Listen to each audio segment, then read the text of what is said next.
Homer was in unbearable pain. Marge was extremely worried. Fortunately, after he pounded his chest a few times, he felt better. The next morning at breakfast, Bart deliberately used food to disgust Lisa.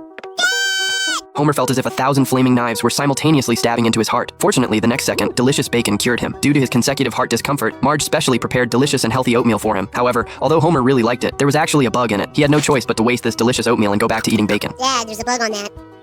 Homer ate to his heart's content and drove out, but the car in front of him was driving particularly slowly. Seeing that he was about to be late, Homer hurriedly pushed forward by ramming into the car ahead. Just then, he heard a terrible and irregular thumping sound. He worried something was wrong with his car and could only stop to check it first. Fortunately, what had broken wasn't the transmission but his heart, so he felt relieved and rushed to the company to eat donuts. Burns, watching the monitor, couldn't help but curse at him. Seeing him fall asleep after eating, the furious Burns immediately had Smithers summon Homer to his office. Out of nervousness, Homer's heart was pounding. Fortunately, Burns first greeted him politely, but immediately after, Burns announced that he was fired. But wait, perhaps I'm being too hasty. Burns considered that his skills were superior, but then thought about how he was perfunctory at work. However, his personality was decent. He was the type of person Burns most liked to bury alive. As Burns kept wavering, Homer's already fragile heart, under the stimulation of these emotional ups and downs, finally broke. His soul floated out of his body. Oh dear.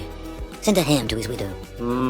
Ham. Homer's soul hurried back into his body, but he didn't get the ham he had been longing for as hoped. Instead, he was loaded onto an ambulance. Although the situation was urgent, the driver was compassionate and didn't forget to yield to a deer. Soon, Homer was taken to the emergency room. There was a clown who insisted on setting off cannons, and a police officer whose jaw had dislocated because he opened his mouth too wide while eating. After who knows how long, Marge at home finally received a notification call from the hospital. She hurried to the hospital. Unexpectedly, this time, even Selma and Patty were worried. Oh my god. What?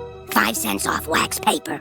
Homer's life hung by a thread. He saw his father caring deeply for him when he was just born. He also saw his father's proud expression when he became the lead singer as a teenager. Fortunately, he didn't continue watching, but instead responded to Dr. Hibbert's resuscitation efforts. Hibbert comforted Homer that he only had a mild heart attack. Unfortunately, what doesn't kill him didn't make him stronger. His heart was severely damaged, causing his body to be extremely weak. Hibbert used dye to bluntly show them Homer's terrible physical condition. But doctor, I haven't injected the dye yet. Good lord. Hibbert hurriedly conducted a body fat analysis test on Homer. He made Homer's fat jiggle to measure how long it would shake. As a result, he had to cancel his 1 o'clock appointment. Hibbert recommended that Homer have coronary artery bypass surgery, which meant cutting him open and then repairing his heart. However, this surgery was expensive and cost $40,000. This was a large sum of money for the Simpson family. They took inventory for a long time, but couldn't scrape it together, and the employee health insurance provided by the nuclear power plant had been traded by Homer for a pinball machine. Having no way out, Homer decided to go to an insurance company to commit fraud. He answered the insurance agent's questions confidently and calmly, guaranteeing that he was healthy and never drank. But just as he was about to sign, My sign policy. the insurance agent hurriedly snatched away the unsigned policy and kindly sent him to the hospital. This time he was even more serious. He had even seen flames and someone in red holding pitchforks. Hibbert seriously told Homer that he must have surgery as soon as possible, but he didn't have that much money. This wasn't something he could do as soon as he wanted just by wanting to. Homer tried to seek $40,000 from various denominations, but they could only provide him with spiritual refuge. Moreover, Homer was never a devout believer of theirs. Fortunately, there's always a way out. After Homer returned home, he saw an advertisement on TV. The quack doctor Nick publicly claimed that no matter what surgery he performed, he only charged $129.95. Although Nick was a quack, this was Homer's only chance.